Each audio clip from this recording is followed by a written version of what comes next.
Hey there, I'm Alan Matthews from Classical Guitar Shed, and in this video we're going to be looking at guitar-specific notations. If you are looking at some music notation, a sheet of music, then there is a bunch of things that only apply to the guitar, and that is what we will be exploring in this video. If you enjoy this, please do subscribe to this channel, and also look below for the link. You can just download a sheet of all of these as well and put it in your practice space.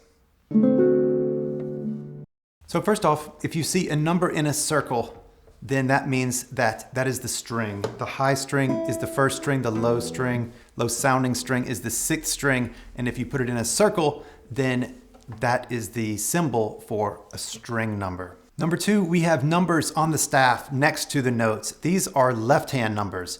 1, 2, 3, 4. The thumb, poor guy, does not get its own number.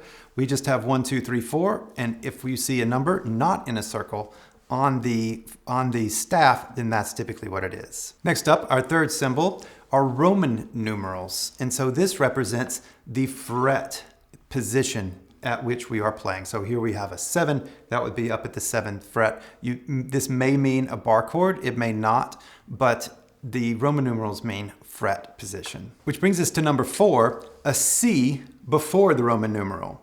And a C can also be a Roman numeral, but that's not what this is. The C here stands for capo or capo, which means do a bar chord. So it means bar chord at that position, that the Roman numeral after that. So C2 in this case, CII, this will be bar chord at the 2nd fret. And sometimes you may see a C with a line through it in this same type of configuration with the C2, but then the C with a line through it. This doesn't have to do with cut time. It doesn't have to do with the chord C. It just means a half bar. So then it's a half capo or half capo. And so you would only bar 3 strings. You may also see a ratio next to it, such as 2/6, and that just means, or 1/3. And that just means how many strings you'll actually bar. So if you see this C and then a Roman numeral with some sort of fraction in front of it, that's what it's talking about. How many strings do you bar? 2/3 would be bar 4 strings, 5/6, 5 strings. 6/6 you'll sometimes see. So you might also see how many strings to bar on this as well.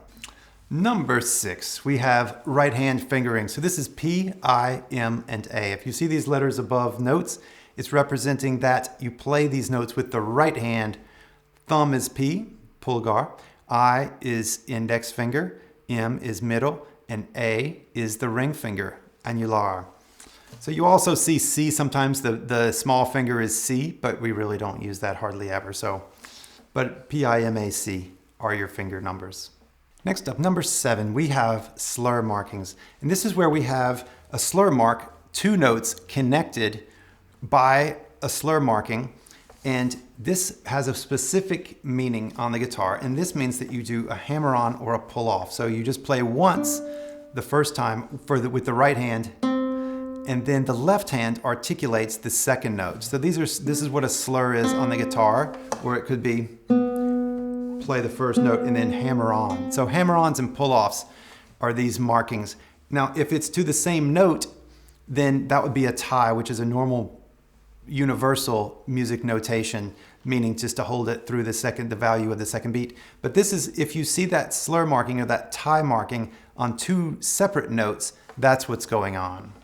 And there are specific techniques to play these slurs to where they sound good, and they're very articulate and very clear. And you can find more information on that below. And if you haven't yet, go ahead and click down below, and you can go and pick up an entire page of these so that you can always be reminded of them in your practice. All right, next up, number 8 is the squiggly line with an arrow on it. This means to roll or slowly strum a chord in that direction. Here we have an A minor chord.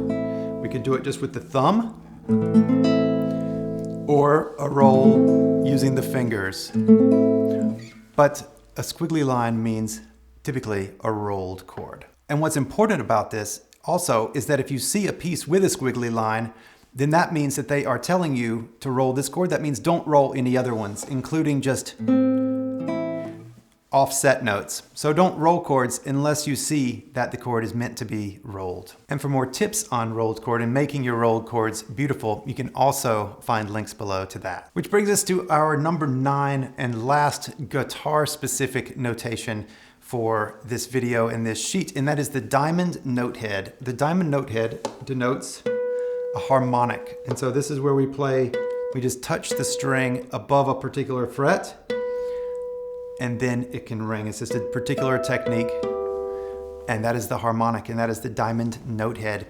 I hope you've enjoyed this exploration of guitar specific notations. Please subscribe to this channel and pick up the PDF for this, and have a lovely day. I'll see you soon. Bye-bye.